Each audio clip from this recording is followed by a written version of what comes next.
그 헐레벌떡 오느라 지하철에다가 비주얼을 놓고 내려가지고 조금 상태가 좀 저조한 점 먼저 말씀드리겠습니다. 네, 저는 오늘 이 자리에서 이제 예비 고1 학부모님들 대상으로 물리학 선행에 대해서 이제 말씀을 드릴 거고요. 뭐 예비 고1이 들을 수 있는 특강이 뭐 다른 과목도 여러 가지가 있고 통합과학도 있고 이제 물리학도 있고 이제 그렇게 되어 있는데 저는 이번 여름 방학 때는 이제 물리학을 하려고 지금 그 준비 중이고요. 이제 설명을 드리도록 하겠습니다. 일단 개정된 물리 교육과정 이제 정확한 명칭은 물리학인데 편의상 물리라고 하도록 하겠습니다. 그다음에 방학 특강 소개, 그다음 물리를 선택해야 하는 이유에 대해서 설명드리도록 할게요. 일단 첫 번째로 개정된 물리 교육과정을 보여드리면 지금 현재 제가 양정 고2 학생들 물리학 1을 지금 내신을 하고 있거든요. 크게 이제 달라지는 건 없어요. 크게 이제 세 가지 단원으로 대단원이 되어 있는데 일단 첫 번째 1단원 같은 경우에는 주로 역학이라고 하는 흔히 이제 가장 어렵다고 평가받는 과탐에서 어려운 것 중에 하나라고 평가받는 이제 역학이고요. 2단원 같은 경우에는 전자기학으로 이제 분류가 되어 있고 단원명도 지금 기준으로 전기와 자기 이런 식으로 되어 있고요. 그다음에 세 번째는 파동역학이라 그래가지고 파동 이렇게 되어 있습니다. 그래서 역학이랑 그다음에 전자기학, 파동 이제 이렇게 배우는 건데 1단원에 제가 빨간색 네모를 친 이유는 당연히 아시겠지만 제일 어려운 부분이라는 점. 물리가 교육과정이 잘못되어 있어가지고 제 개인적 생각입니다. 앞에다가 어려운 거 겁나 몰빵한 다음에 학생들 지치게 만든 다음에 물리를 포기하게 만들어요. 대부분 고2 학생들이 물리를 그만두는 이유가 처음에 1학기 중간고사 때 망치고 원점수가 굉장히 낮아요. 뭐 학교 같은 경우에 막 25점, 막 평균이 25점, 1등급 컷 막 60점 뭐 이렇게 되다 보니까 아, 난 안 될 것 같아 이제 이러고 많이 포기하는 게 주로 이제 이쪽 단원이고요. 넘어가 버리네. 죄송합니다. 그 다음에 이 빨간색 별표를 친 게 현재 물리학 2 지금 교육과정에서 물리학 2 지금 물리학 1 물리학 2로 나뉘어져 있잖아요. 근데 이제 물리학 2가 사라지면서 뭐 역학 뭐 전자기학 이런 식으로 진로 선택을 하게끔 교육과정상 바뀌어 있어가지고 지금 이제 좀 위에 계신 분들이 아 그러면 이 물리학이라는 걸 배울 때 조금 더 잘 배워야겠다 싶어가지고 이 평형과 안정성 같은 경우 지금 물리학 2에 있는 내용이고요. 내려왔고요. 그 다음에 이 전기장과 전이차 축전기 같은 경우에도 지금 물리학 2에 있는 내용인데 물리학 고2에 배우는 걸로 이제 내려놨고 그 다음에 굴절 이제 굴절은 이제 크게 변하진 않지만 지금 물리학 2에 있는 렌즈 작도하는 게 이쪽으로 내려와 있어요. 그래가지고 지금 교육과정보다는 어려워졌다고 말씀드릴 수 있겠습니다. 그래서 어떻게 가르칠 건지 말씀을 드리면요. 제가 이제 학생들을 가르치다 보면 굉장히 큰 단점이 일단 첫 번째 앞에서 너무 에너지를 많이 쓰다 보니까 학생들이 일단 뒤에 가면 상대적으로 좀 쉽네 약간 이제 이런 식으로 생각을 많이 하고요. 그다음에 여름방학 좀 짧잖아요. 그래가지고 2학기 이제 2단원 3단원을 들어가면 애들이 학교를 다니기 시작하면서 학교가 되게 버거워지기 시작하면서 근데 엄마 물리 2, 3단원 좀 쉬운 것 같은데 나중에 해도 되지 않을까? 나 중요한 건 다 한 것 같은데 이런 식으로 중간에 그만둬 버려요. 그러니까 학생들 생각은 뭐냐면 나 어려운 거밖에 물리 기억이 안 나. 뒤에 쉬운 걸 안 배워놓고 앞에 어려운 것만 해놓고 나 물리는 안 할래 이제 이런 식으로 굉장히 많이 돼서 제가 교육과정상 구상한 게 일단 첫 번째로 방학 때 이제 학생들이 조금 부담 없을 때 다닐 수 있도록 역학 지금 현 교육과정에서 나오는 것들을 위주로 넣어놨고요. 그 다음에 학교를 쭉 다니면서 이제 쉬운 거 2, 3단원 하다가 마지막 이제 9월 말에 그 기말고사 들어가기 직전에 3학년은 시험을 한 번만 보니까 이제 기말고사 직전에 조금 경각심이나 이런 것도 좀 일깨워 주려고 어려운 거 2개 이제 뒤에다 넣어서 조금 학생들이 체력적으로 분산할 수 있도록 그런 식으로 교육 과정을 짰습니다. 예를 들어서 화학 같은 경우에는 앞에 1단원에 양적 관계 넣어놨고요. 4단원에 산화하는 산염기를 교육 과정에 그렇게 넣어놔서 학생들이 조금 어려운 거, 쉬운 거, 쉬운 거, 어려운 거 이런 식으로 배울 수 있도록 해놨는데 물리 같은 경우는 아까 말씀드렸던 것처럼 앞에 어려운 거 몰빵시켜 놓고 뒤에 쉬운 거 가르치다 보니까 학생들이 일단 처음으로 자기들이 물리를 되게 잘하는 줄 아는 게 큰 오류예요. 앞에는 좀 안 되는데 근데 뒤에 가니까 점수 좀 잘 나오고 본인이 내용을 쉽게 이해하는 것 같으니까 나 물리 조금 하나? 아닙니다. 그냥 내용 자체가 쉬워진 거예요. 그리고 이제 하나 더 말씀드리면 어떤 학생들이 이 수업을 들을 수 있는지 말씀드리면 일단 첫 번째로 미적분까지 선행 학생은 안 들으시면 됩니다. 알겠죠? 왜냐면 그 학생들은 본인이 수학 선행을 많이 해가지고 뭐라도 된 것처럼 앉아 있어가지고 선생님 이거는 뭐 이렇게 풀면 되는 거 아니에요? 뭔가 어디선가 기술을 배워와가지고 이거 미적분에서 뭐 적분하면 뭐 나온다던데 이제 그런 게 중요한 게 아니라 이제 학생의 수학 학원의 교재를 펴보면 1차 함수나 2차 함수 활용 파트가 있을 거예요. 뭐 수도꼭지를 틀었더니 물이 몇 리터씩 차가지고 얼마가 됐다. 아니면 뭐 이쪽으로 철수가 뛰어가고 이쪽으로 영희가 뛰어갔는데 몇 분 후에 만났다. 이제 이런 문제를 잘 푸는 학생들이 물리를 굉장히 쉽게 접근합니다. 왜냐하면 물리 문제 같은 경우에는 실제로 문제가 이렇게 나와요. 자동차가 V의 속력으로 2L만큼 지나갔다. 가속도가 얼마냐? 그러면 본인이 V 설정하고 L 설정하고 그래프 그려가지고 해결하는 능력을 보여주는 과목인데 학생들이 자꾸 무슨 공식을 알려달라고 그러고 상황도 분석도 못하면서 공식에 때려 넣으면 답 나오니까 멋있어가지고 그냥 그렇게 물리를 배워놓으면 나중에 이제 고1 고2 올라가서 굉장히 어렵게 느끼는 부분이 이제 물리거든요. 그래서 활용을 잘하는 학생들이 물리를 굉장히 쉽게 받아들일 수 있고 너무 지나친 선행을 해가지고 뭔가 자만심이나 이런 걸 가지고 있는 학생들은 지금 배우는 건 좀 맞지 않습니다. 중3 때는 좀 별로고요. 나중에 고1, 고2 올라가서 머리가 조금 더 컸을 때 듣는 게 훨씬 더 효과적으로 흡수할 수 있다. 이렇게 말씀드릴 수 있겠습니다. 제 수업 방식을 말씀드리면요. 일단 첫 번째로 매주 테스트를 통해서 학습 관리를 할 거고요. 두 번째는 일요일 수업하고 월요일날 바로 클리닉을 진행할 건데 여기 클리닉은 이제 여러 종류의 학생들이 많이 옵니다. 일단 첫 번째로 물리를 진짜 처음 딱 가르치면 다 이해하는 학생이 있어요. 이 친구는 천재가 아니라 그냥 활용을 잘하는 친구예요. 아 그냥 이렇게 해서 이렇게 설정해서 푸는 거구나. 그래프 이렇게 그리는 거구나. 아 쉽네. 이런 학생이 있고 두 번째는 내용은 받아들였으나 내가 활용을 못하고 그래프 식을 못 세워가지고 쩔쩔 매는 경우 혹은 뭐 문제를 실전에서 약한 경우 뭐 이런 식으로 학생들을 다 불러가지고 뭐 어려운 문제를 준다거나 혹은 뭐 안 와도 됩니다. 본인이 딱 봤을 때 테스트도 좀 잘 보고 만족하면 안 와도 되는 그런 클리닉이고요. 이건 거의 필수는 아니라고 생각하시면 되고 제 수업에서 가장 중요한 건 이거 세 번째입니다. 3시간 반 수업으로 되어 있는데 실제 수업은 2시간밖에 안 해요. 왜냐하면 물리는 내용이 별로 없거든요. 본인이 해결하는 게 중요하지 제가 뭐 100문제를 풀어준다 한들 집 가면 못 풀어요. 가장 많이 들리는 항의가 그거예요. 선생님 수업 때는 알 것 같은데 집 가니까 못 풀겠어요. 학부모님들 상담하다 보면은 꼭 이런 말씀하세요. 애가 수업은 재밌다는데 집에서 못 풀겠대요. 그 왜냐하면 보기만 해서 그래. 본인이 안 해봐가지고. 그래서 저는 대부분의 숙제를 미리 다 풀려서 보내거든요. 이 1시간 반 동안. 그래야 제가 옆에서 직접 이렇게 해주고. 근데 여기서 또 단점이 있어요. 집에 가서 학생들이 이렇게 말해요. 물리는 숙제가 없어 엄마. 엄마 학원에 숙제를 안 내줘.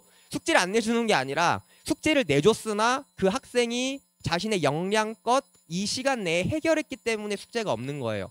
이 시간 안에 해결을 못한 학생들은 숙제가 있습니다. 그래서 이제 학부모님들이 이렇게 오해를 하셔가지고 상담을 하실 때 아니 왜 물리학원만 숙제가 없죠? 이렇게 많이들 물어보시는데 저한테 숙제가 없는 게 아니라 학생이 다 하고 간 거고 그냥 집에서 화목하게 대화하시면 됩니다. 늘 이제 갈등이 일어나는 그거잖아요. 너 숙제했어? 이러면 엄마 나 못 풀겠어. 아 그럼 물리 그만둬. 그러니까 이런 식으로 주로 악순환이 돌아가는 걸로 알고 있는데 이제 그거를 끊기 위해서 실제로 문제를 직접 풀려서 보낸다는 점 미리 말씀드리도록 하겠습니다. 아니 그럼 애가 일주일 동안 까먹는 거 아니에요? 그 숙제 본인이 푼 거 보면서 똑같이 한 번 더 풀면 다음 주 테스트에 충분히 볼 수 있고요. 지금 제가 예비 고1 학생들한테 원하는 수준은 고2 정도 수준으로 지금 계획을 하고 있습니다. 고2 수준이라 하면 기본적으로 고2 모의고사 정도 풀 수 있는 엄청 쉬워요. 고2 모의고사는 그냥 본인이 그래프만 그릴 수 있고 상황만 잘 분석할 수 있으면 충분히 풀 수 있는 거거든요. 근데 그 중에서 잘하는 학생들 분명 있어요. 제가 가르쳐 보면 한 2~3명은 그냥 딱 보고 딱 바로 푸는 애들이 있어요. 그냥 가만히 앉아 있어요. 그러고 이제 그런 학생들은 제가 나중에 뭐 좀 어려운 문제도 좀 주고 실제로 지금 그렇게 진행을 하고 있습니다. 그렇게 진행을 했습니다. 네, 그렇게 이제 생각하시면 될 것 같습니다. 자, 그러면 왜 물리를 선택해야 되는지 먼저 말씀을 드리면요.